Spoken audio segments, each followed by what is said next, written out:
much stronger, the King of glory, the King above all kings, who shakes the whole earth with holy thunder and leaves us breathless in awe and wonder, the King of glory, the King above all kings. This is amazing grace. This is unfailing love, that you would take my place, that you would bear my cross. You laid down your life, that I would be set free. Oh, Jesus, I sing for all that you've done for me.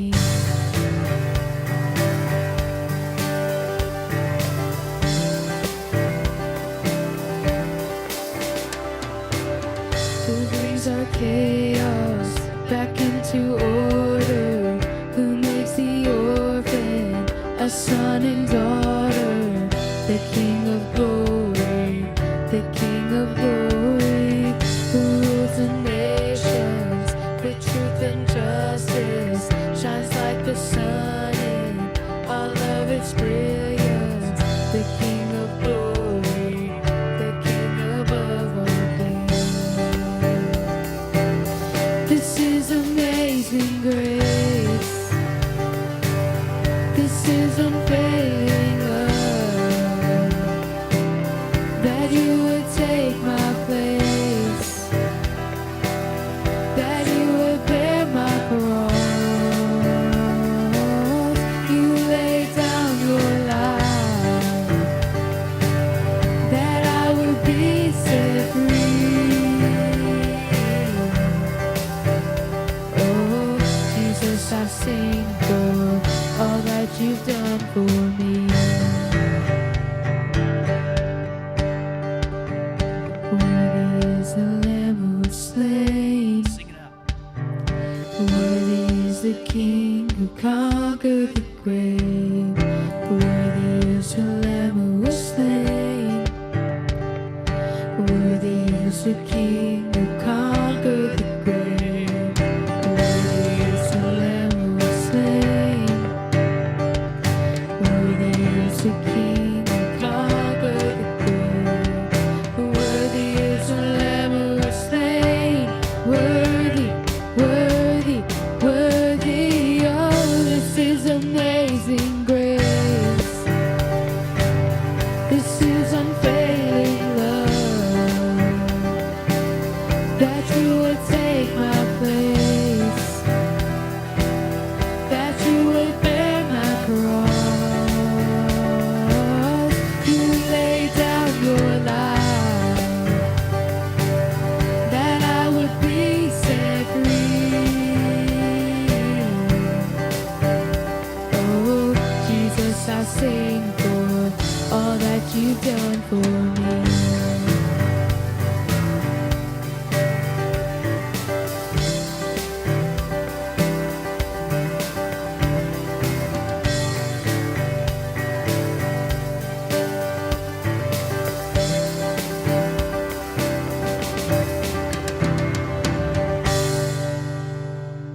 Let's give him glory. He's worthy to be praised. Worthy to be praised. We have one more we want you to help us out with.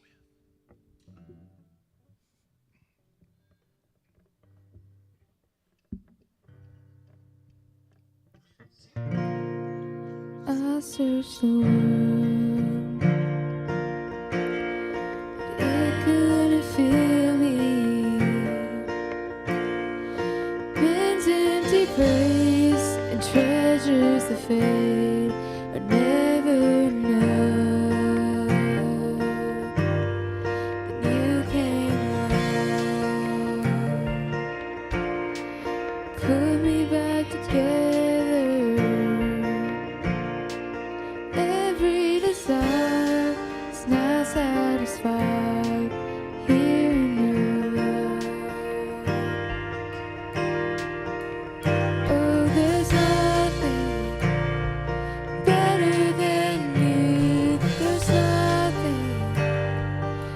better than you, Lord. There's nothing, nothing is better than you. I'm not afraid. Show you my weakness, my failures and flaws. Lord, you've seen them all, and you still call me friend. 'Cause the God of the mountain is the God of the valley, and there's not a place your mercy and grace won't find me again. Oh, there's nothing better than you. There's nothing better than you, Lord. There's nothing, nothing is better than you. Oh, there's nothing better than you. There's nothing better than you, Lord. There's nothing, nothing is better than you.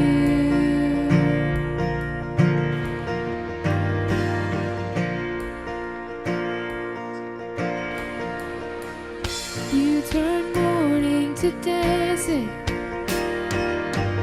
You give beauty for ashes. You turn shame into glory. You're the only one who can. You turn graves into gardens. You turn bones into armies. You turn seas into highways. You're the only one who can. You turn graves into gardens. You turn bones into armies. You turn seas into highways. You're the only one who can. You're the only one who can. Oh, there's nothing better than you. There's nothing better than you, Lord. There's nothing, nothing is better than you. Oh, there's nothing better than you. There's nothing better than you. Oh, there's nothing, nothing is better than you.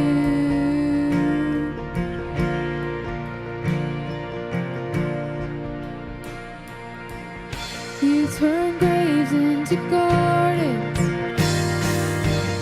You turn bones into armies. You turn seas into highways. You're the only one who can.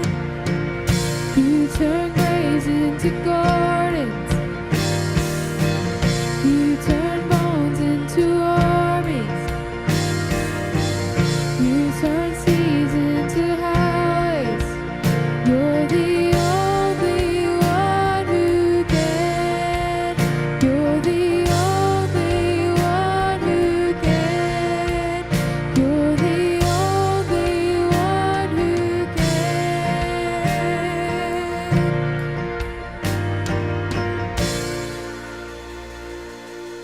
Let's give him glory. He's worthy to be praised. Amen. You may be seated. We're going to have them sing one more.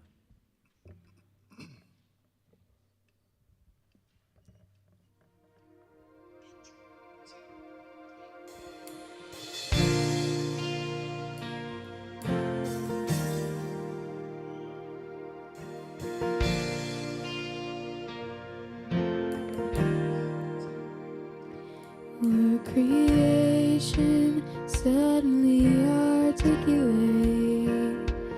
and 1,000 tongues to lift one cry.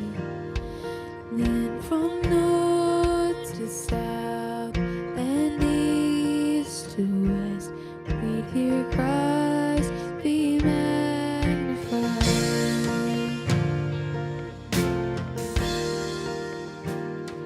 Were the whole world echoing his imminence, and his name would burst from sea and sky, from the rivers to the mountain tops, we'd hear Christ be magnified.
South Dakota. Patsy's going to start and tell you about the first few days of what the women did, and then Susie's going to finish up with what they did. Then Alan is going to start talking about what the guys did, and I'll wrap us up.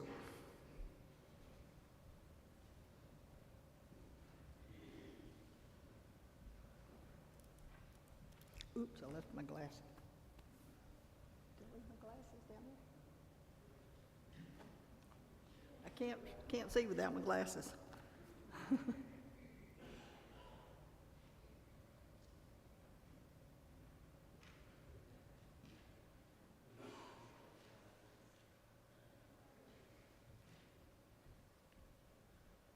You'll understand more about how Susie has to take care of me in a little bit. Alan, Susie, Keith, and I, on Thursday, March the 21st, left to go to the Pine Ridge Reservation in Porcupine, South Dakota to help build a pole barn. We left the church about 7:15 and drove to Springfield, Missouri, getting there about 5:30 in the afternoon. Of course, we stopped for food and rest along the way. We also stopped at Mammoth Springs, Arkansas. Certainly, we had to go to the Bass Pro Shop and make a few purchases. Friday morning, we left about 7 a.m. and drove all the way to Mitchell, South Dakota. Alan had not visited this part of the country before, so while we had time, we had to see the Corn Palace. It was supposed to be 15 degrees that night, so we brought our drinks into our room so they would not freeze, since they were in the back of the truck. We left our snacks inside the truck, and the next morning, my Little Debbie oatmeal pies were all frozen. Saturday, we did not have a definite time to be at the ranch, so we did a little sightseeing near the area before arriving. We visited Mount Rushmore and Custer State Park. It was snowing and very cold, so we didn't venture outside too much. We arrived at the Shanku-Washte Ranch about 4 o'clock and got unloaded and met everyone. Shanku-Washte means good road. Matt and Amanda Haddon are the North American Mission Board missionaries to the Oglala Lakota people. The reservation spans 2.8 million acres of prairie and includes a portion of the Badlands. Pine Ridge is among the largest reservations in the U.S. and one of the poorest. The people suffer from spiritual poverty, as less than 3% claim to know the Lord. The Treaty of Fort Laramie in 1868 essentially set up a welfare system that still exists today. Matt has been on the reservation for more than 10 years. He says with the treaty, the government said, we will take care of you, and you will turn from your traditional way of life, your land, and your culture. The Lakota people struggle with unemployment and an overwhelming sense of defeat. This hopelessness has resulted in high rates of depression, addiction, physical abuse, and even suicide. The rate among teens and preteens is more than 150 times the national average. Matt and Amanda learned the best way to engage the people and develop trust was to meet their needs. This includes a summer camp, a wellness center, and a construction ministry. The camp was started so that the kids could be fed healthy meals and connect with churches. It provides a safe place for children ages 4 to 17 to learn about Jesus' love and be free from whatever may be happening at home. The Wellness Center provides dental and optometric care with the goal of eventually offering counseling from trauma, anger management, and alcohol and drug addiction. Health care is provided by the government, but doctors and appointments are often not available. Matt's background in construction has been an asset. Many homes on the reservation are in disrepair and may have as many as 12 to 15 people living in them with no running water or electricity. Matt and his team often repair homes, build on additional rooms, or even build new tiny homes. Amanda is the executive secretary for the Ministry Center and director of the summer camp. She serves as a friend and confidant to women of all ages. Much of her time is spent talking with girls who have attempted suicide. Matt says, the reservation is a place where change is hard and comes slowly. I know and believe that Jesus changes everything. Our mission is to give everyone access to a restored life in every aspect. Matt and Amanda's story was featured in our missions mosaic during the Week of Prayer for Home Missions last year, and our Baptist women had actually read about them before knowing about this opportunity. Also serving here were two young ladies. Joanna is from Georgia and is an intern at the church. Her term will be up in August. Maddie from Kentucky is a journeyman with Send Relief, and she will serve 2 years. Also, Matt Bottoms was there to oversee the construction operation and will probably be there a year. On Sunday morning, we had our own worship service separate from everyone else because the church is very small and there was not enough room for us. Sunday night, our meal of Indian tacos was prepared by 3 Lakota ladies. The fry bread was delicious. On Monday, the ladies prepared breakfast, lunch, and dinner. We then spent our time cleaning and reorganizing the kitchen. This was much needed and took the rest of our day.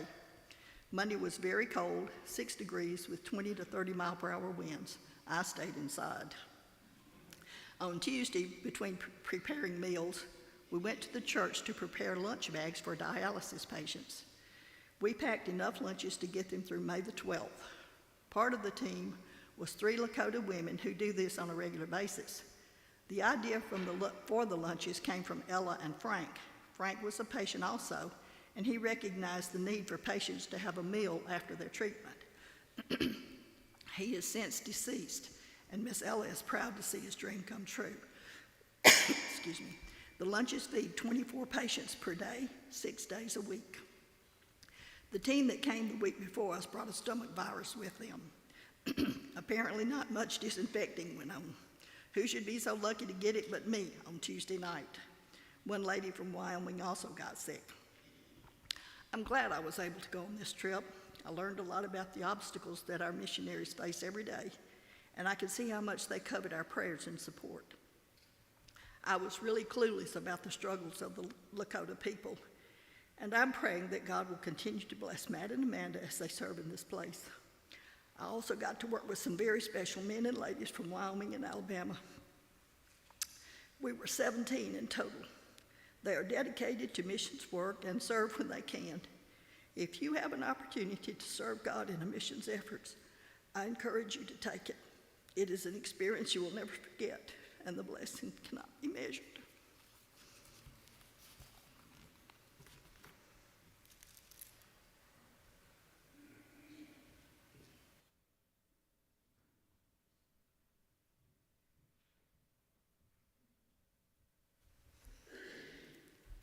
We had some pictures. I don't know if y'all can turn them on or not. But, there they come. Thank you. Just scroll through them. I'm going to kind of pick up where Patsy left off. But first, I want to tell you a little something about Sarah and Chad Diebler. He is the pastor of the church there on the reservation. And as his wife, she helps and supports him. But Sarah gave her testimony to some of us ladies on Wednesday morning. It was just like 4 of us there because some of folks were sick. I guess it was Tuesday instead of Monday because Patsy was available. But Sarah is the youngest child of 5 children in her family. Her father was a pastor. But she said that all her life she felt displaced in her family. She said she was an angry child. Her siblings teased her all the time and told her she was adopted because she didn't look like anybody else in the family.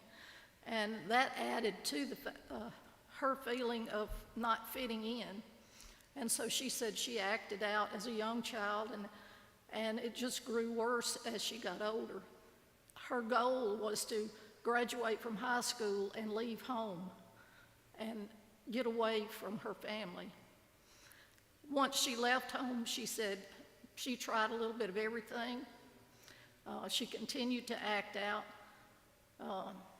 made many bad mistakes, and she said she just got into a loop where she didn't feel like she could get out. She was lonesome, lonely, felt totally alienated from her family and people around her, and thought of suicide. she hurt herself. Like I said, made many bad decisions, chose all the wrong men in her life, and finally decided that maybe the best thing she could do would be to join the Army. She said she took the test to join the Army, and they told her that she qualified to either be a cook or a mechanic. And she said, Lord, I'm not going to be a cook for the Army.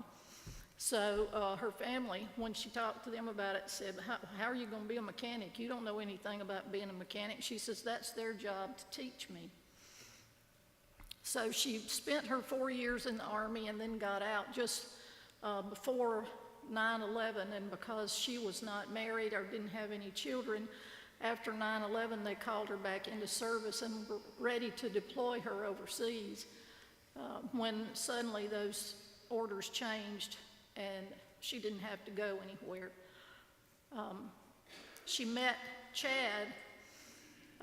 He had 2 children by a previous marriage, and she thought, this is the best guy I've ever met. He's just really good. He's not, I don't know how I can have anything to do, he'll have anything to do with me. But they ended up marrying, raising these 2 children, alternating with the mother. And she said, neither one of us were saved. But all of a sudden one day, she said they were sitting there talking, and they said, we need to get these boys in church. She said, we weren't worried about ourselves, but we were thinking about the kids. But when they picked a church to go to, she was getting ready to go to church, and she was trying to decide what to wear. She said she didn't have any church clothes. She had a tattoo on her arm, and she thought, I'm going to wear what I always wear. And she said we went with the expectation that the people in the church would ridicule them and turn them away. But she said the people in that church met them at the door with open arms. And the pastor, the sermon that he preached, she said, spoke to her heart, and she was saved that Sunday. And she found out later that this pastor planned his sermons months and months in advance. She said it was a God thing, that he spoke what he spoke on the day that she was there. And that woman has got a testimony. She was the most outgoing. I didn't get to spend a lot of time with Chad, but Sarah, she's got a spirit for the Lord. She's written a book called Unveiling Freedom, and it talks about some of the challenges that she's faced, and she's involved in a prison ministry on the reservation. She uses the money that she makes from this book to help pay for the expenses of the prison ministry. And she says, I've got 7 more books that I've already got outlined and ready to go. And she's just really, really enthusiastic about that ministry and helping Chad with the ministering to these people on the reservation.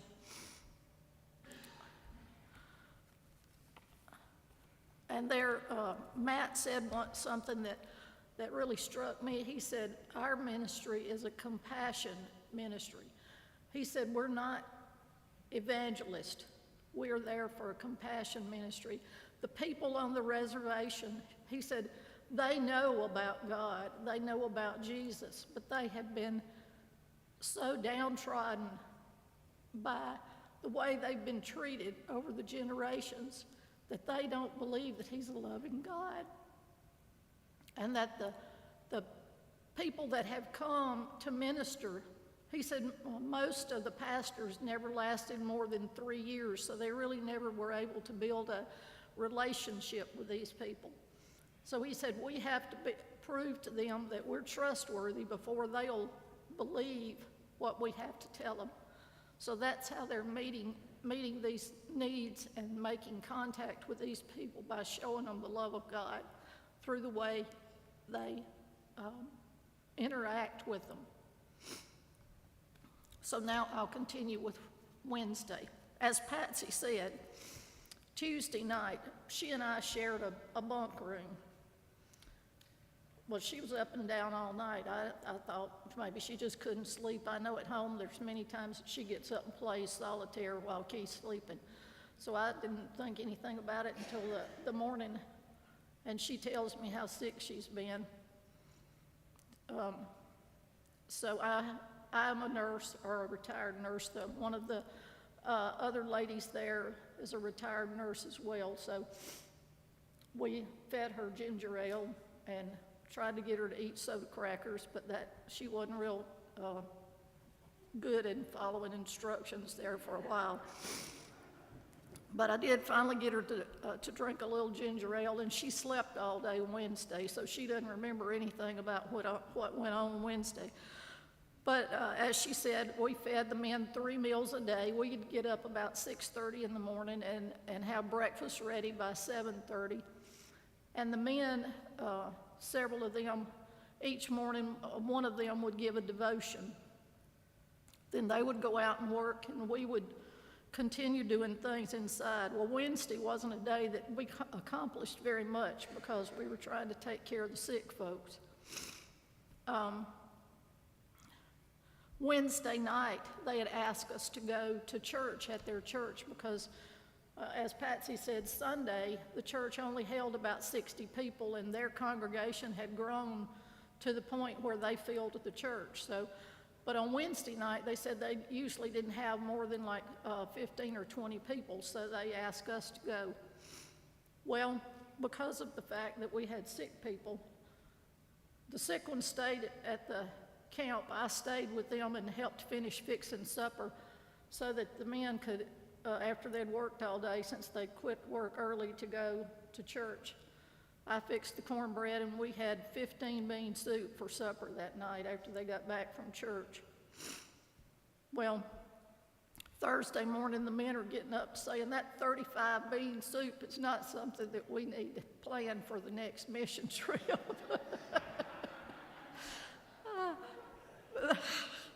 There was one young man that really ragged his roommate about that 35-bean soup. So we decided that the next trip we wouldn't make 15-bean soup. But again, on Thursday, we got up, we had breakfast, the men went out to work, and it was a much nicer day for them to work. And as Patsy said, the group that came before us the week before had a stomach virus. They had not stayed in the building that we stayed in. They stayed in a bunkhouse that has one side that's women's, one side that was men's. Each side had about 22 bunks that would sleep about 22 people, and had a separate bathroom that had 2 showers, 2 bathrooms, a vanity. Then they had a little central kitchen and a central meeting area. Well, Sarah and Amanda and them had told us that after they left, that they had gone out and sprayed a couple of times with Lysol, but it hadn't really been cleaned. So that was one of the projects they wanted us to do, was to give it a deep clean so that the next crew that came in wouldn't suffer the consequences. So 3 of us women, the other women were sick, so 3 of us went out with masks and gloves, Clorox wipes and Lysol, and spent over half the day washing down everything, Lysol spraying. We had all the windows and doors open, washing linens and shower curtains, and hopefully week after next, when the next crew gets there, all the virus is dead. We spent enough time at it. We're hoping that's true.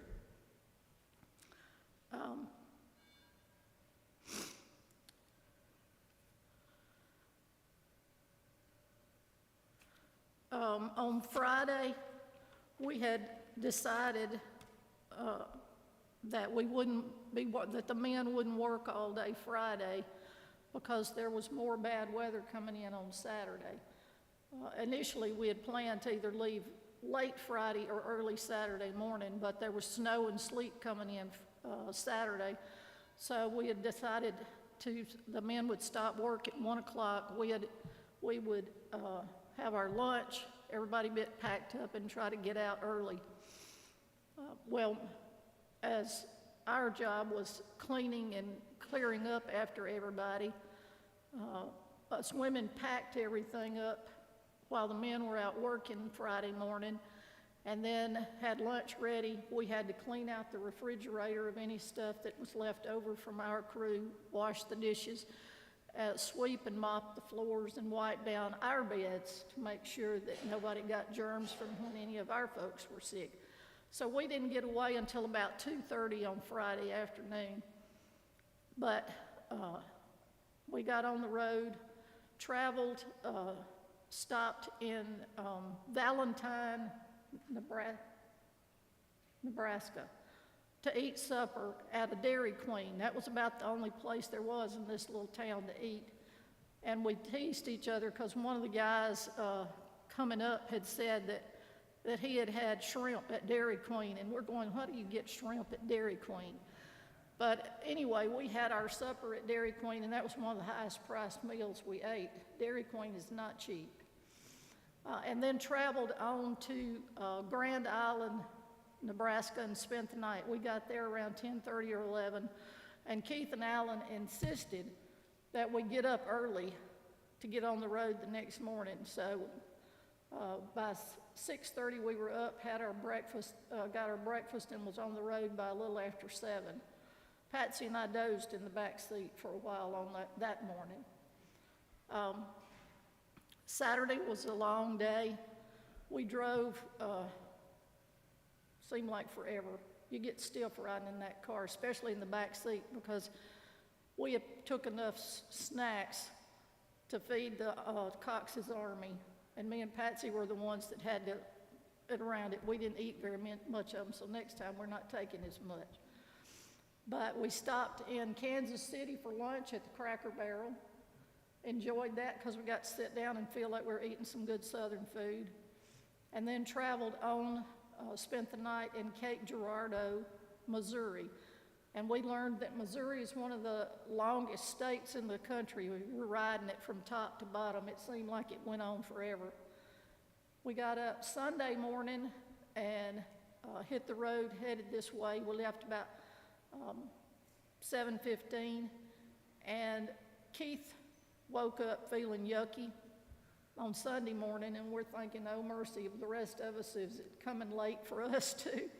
But he nibbled on crackers and ginger ale, and about a little after 10, he got his phone out and was able to come up with, get on YouTube and find our church service. So we listened to you preach, Brother Ty, Sunday morning, and listened to our choir singing, and it was really good to hear home.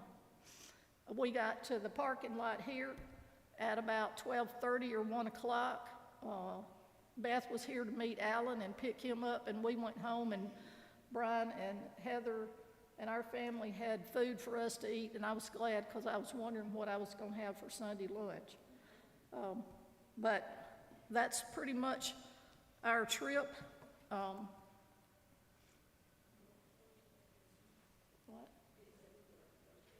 Oh, I did forget something. I said we cleaned the, Thursday morning we cleaned the bunkhouse, but I had bought a new pair of boots to take on this trip, work boots, and I said, my boots are gonna get dirty working outside. So Patsy was feeling better. She and I went out, and Keith and Alan and the men were getting ready to start putting metal sheeting on the back side of this building. So Patsy and I helped.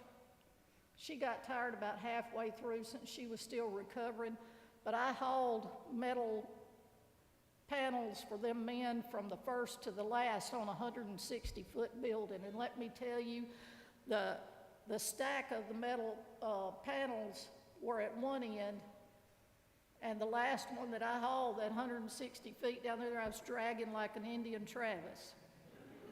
And I was pooped out. Now it's Alan's turn.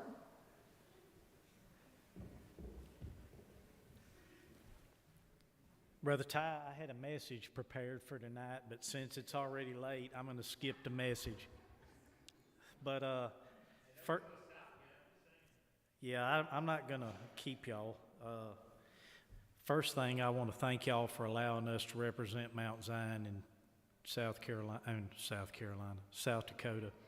And I thank you for the prayers. We had several texts from y'all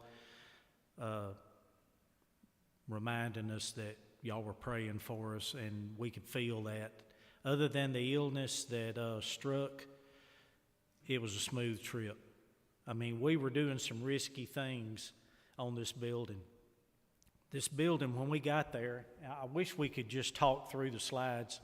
When we got there, it was nothing but poles sticking up out of the ground, and that was it. Because the crew that was there that a week before us, from what we understood, we were going to be putting the tin and the roof on it. But they had that stomach bug, and so all they had done was the post sticking out of the ground. So when you see some of these pictures, that was probably Monday morning right there. I took so many clothes, and I put so many clothes on, because when it's single digits and the wind's blowing 30 miles an hour, you got to have some clothes on. I couldn't bend down to do low work. I just went ahead to get on down on my knees. But after about 2 hours of that, you were sweating.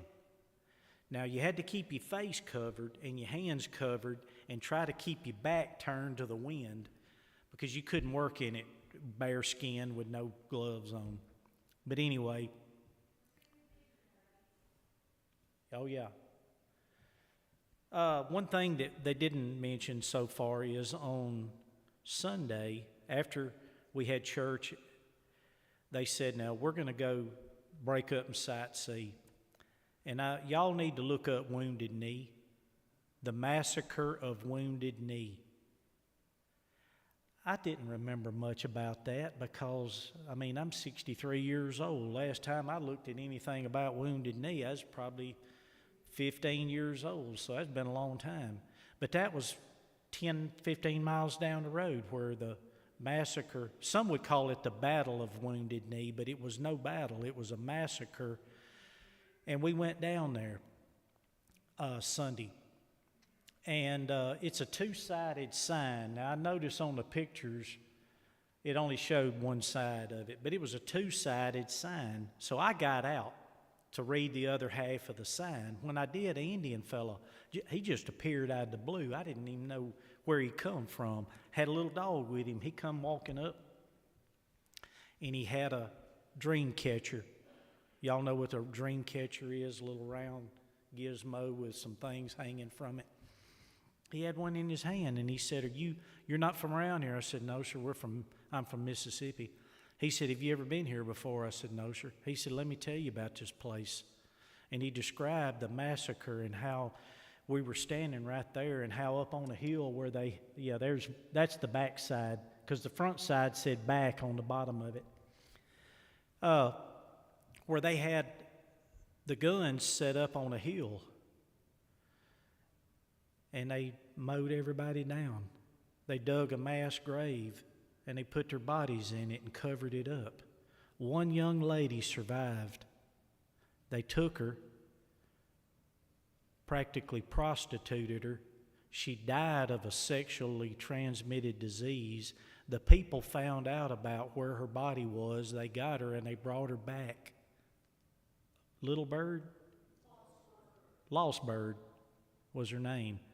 He said, we brought her back, and she's buried up there. Y'all are welcome to go up there. It's a public cemetery. So we drove up there, and it was a solemn place to know what had took place. And that's the history of these people. They talked about how the Catholic Church had come in and had took their children from them and put them in boarding schools, and church put a bad taste in her mouth. They said, didn't want nothing to do with Jesus because that was a white man's God, and said that the Lakota people, if their children became Christians, they became outcasts. They weren't Lakotas no more. And so those people have our missionaries up there, Matt, and they've got their work cut out for them. And they're working with the kids, that compassion ministry they talked about. They're trying to reach the children and they're trying to break that cycle of rejection of Jesus.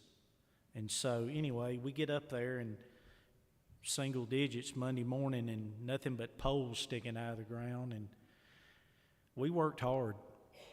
I mean, and it felt good. Tuesday morning, we start trying to hang trusses. Thank you, Keith. The trusses are 40 foot wide. We ain't got no crane or cherry picker. They got an old homemade jib. I wish we'd have had a picture of it. I got one on my phone. I didn't send it in. An old homemade jib that he put on the bucket of a backhoe that we're going to try to set these trusses with. So we try to pick them up, and they just start folding up. We said, this ain't going to work. Keith said, I think we're going to have to put them up a half at a time. We had to disassemble the trusses and put up one half, hold it up with a scissor lift. They did go rent a scissor lift for us. Hold that one up, go back and get the other half and set it up, and then tie the two together. We got 5 done on Tuesday. But we were learning as we were going. By Wednesday, we had them all up. And if you take the time to look and count, there was a heap of them. We got them all up Wednesday. But it was, one of the things that Johnny Horton, he kind of was a ramrod of the deal. We worked with him in New Orleans a few months ago, too. He had asked us to ask Keith, he said, would you do a devotion one morning? Keith said, yeah, I'll do one. He said, what about that bearded fella? He called me Dale, I think, most of the time. He couldn't remember my name. Even at the end, he still slipped and called me Dale. He said, you think that bearded fella would do one too? And Keith said, I don't know why he wouldn't. He's a Sunday school teacher and a deacon in the church. I'm sure he would. So I did one on what's your motive. Because I can tell you, folks, when I heard about this trip, Tommy, what would be the first thing that I thought of when I thought about going to South Dakota? It's going to be country I ain't never seen before. Man, I can't wait to see some antelope and buffalo and stuff like that. I ain't never seen nothing like that. That's what come to my mind. But that ought not be. I was thinking about me. I wasn't thinking about the people up there or the reason I should have been going. And so my devotion on what is your motive, and it ought to be a love for God and a love for people. But in the end, Keith's going to finish it out. The reason we built this pole barn is the nearest Lowe's is over an hour away. And so they wanted a place to store supplies so that they could help the locals. And that's part of their compassion ministry, was to try to help them, and through compassion get them to see Jesus is what was motivating them to have that love and compassion for the others. So thank y'all.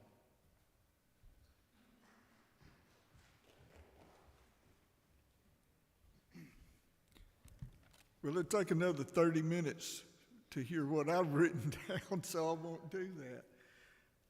But I will tell you that on the 14th, a week from this coming Sunday, we're going to have a meeting right after church to talk about 2 more opportunities we have. One is right here next to us.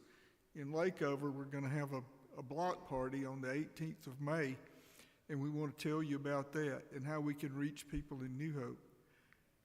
And then in late June and through the week of the 4th of July, we have a trip planned to North Dakota.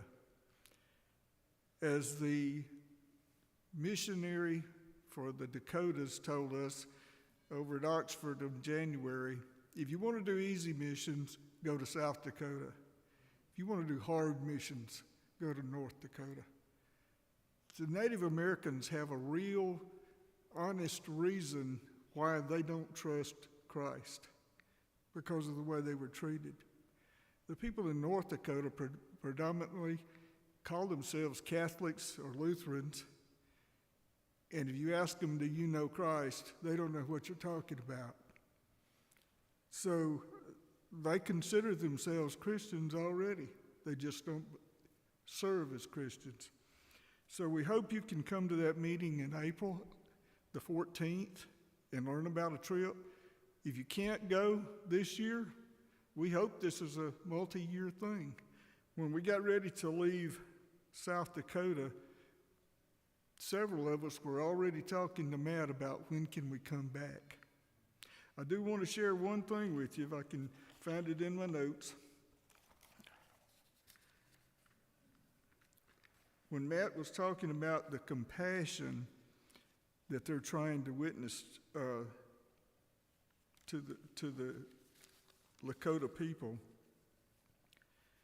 one of the things that struck me is there's a small town just south of the reservation in Nebraska, population 12, has 4 liquor stores.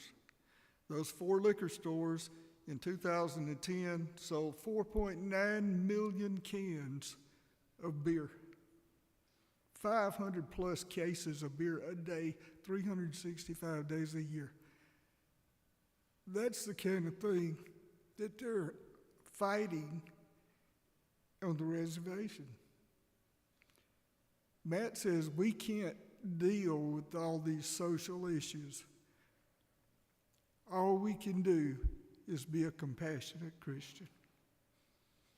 So, think about your motivation for not going. And come to that meeting on April 14th. Thank you. Keith left off one thing. The elders said that I would rather my kids be drug addicts and alcoholics than Christians.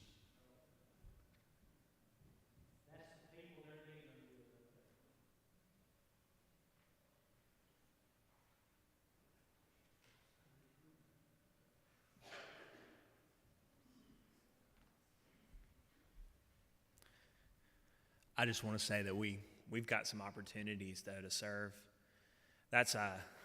We're hoping to do more of these kind of things. And for instance, I'll just share, me and Alex and the boys are planning to go to North Dakota this summer as part of that trip. So we're gonna take the whole brood and we're gonna experience it. We'd love to invite, like Keith said, anyone else who wants to go. We're gonna have the opportunity the week of July 4th to do kind of like a block party / barbecue, encouraging people to come to the church, to a little mini VBS we're going to put on, encourage them to come to the church. This is in a city, actually, about 25,000, and last I kind of looked when I was moving here, Columbus is somewhere around that 25,000 people,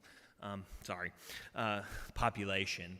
And so it's in North Dakota, that's a much bigger community to us. We look at that as, okay, we're a little Columbus compared to some places is small, but that's big in a place like North Dakota.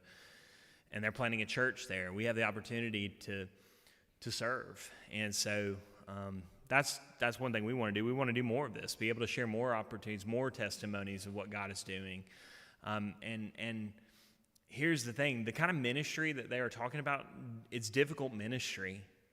It's the kind of ministry that it requires people who can labor for years without seeing the kind of results that some people expect. But here's the thing, this is the way the gospel works. If it starts with one child, God can take the influence of that one child and change a whole group of people. I want you to think about that. Some of the stories, we love to celebrate sometimes the stories of mass conversions, and nothing wrong with that.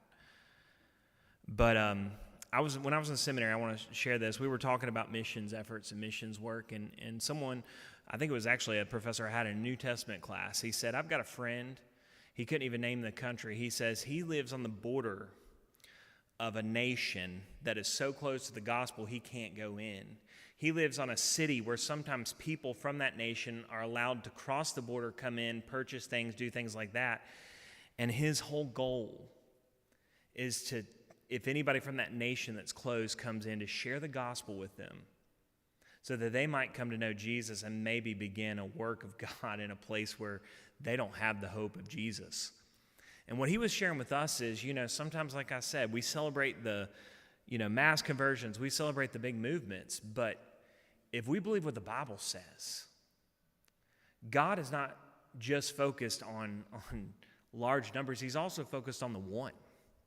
He goes after the one sheep. And as we were talking, when the Bible talks about who's greater in the kingdom, it may be one day when we get there with God in eternity, we may discover that the person who labored in a difficult context like that is more celebrated in regards to their rewards in heaven than some of the big shot preachers and people who can claim thousands upon thousands of names that they led to the Lord, because God's more focused on faithfulness and serving him in whatever circumstance than he is just how we can be sometimes so results oriented. And so hearing them share this couple, especially the pastor, think about laboring amongst a group of people who are so unreceptive to hearing the gospel that you just heard Alan as he ended tonight. I'd be more happy or fine with my kid being remaining, in our culture and being drunk and addicted to drugs than I would be him to come to faith in Jesus and turn against our culture. But God can change hearts. And so, thank y'all for sharing. Tonight, y'all, what I am going to do, I'm going to close this in prayer. And then if you do have any names you want to add to the prayer list tonight, just come up here and write them. There's a piece of paper here. You can write that. Encourage you, if you can, be here tomorrow. Miss Lyra Albritton, we're going to have her funeral here at 11 o'clock in the morning. Be in prayer for Miss Lyra's family. If you don't know, Phyllis has lost, of course, her husband about a year and a half ago, not quite a year and a half ago. And Megan, her daughter, has lost her dad and both her grandmothers within that same time frame. And so be in prayer for that family. But I'm going to close this in prayer tonight. Dear Heavenly Father, we come to you and thank you that you're a God who saves. I'm glad that every one of us who's sitting here tonight in this room has had an opportunity to, at some point, I know if we've sat here for any length of time, to hear the gospel, Lord, and we're blessed to be in a church of people who have been saved and people who want to serve you, Lord. But what I want to pray is that you will make us always mindful of those who are far from you, mindful of those who need to hear your truth. And Lord, I pray that you will make us a faithful witness of your gospel, both in what we say, Lord, and give us a willingness to share the gospel, but Lord, even in the way that we live. I pray that none of us will be a poor witness of what it is to be a Christ follower, Lord, because we clearly have even heard stories of people who've been affected for generations because some people who claimed your name did not live up to what your word says they're to be. And so, Lord, that's what I pray tonight, Lord, is that you will make us faithful witnesses to your truth, Lord. You will give us a heart for people from every tribe, tongue, and nation. And Lord, that you will make us a church that seeks to share your love with those who are far from you. So be with us tonight as we leave this place, and it's in your name I pray.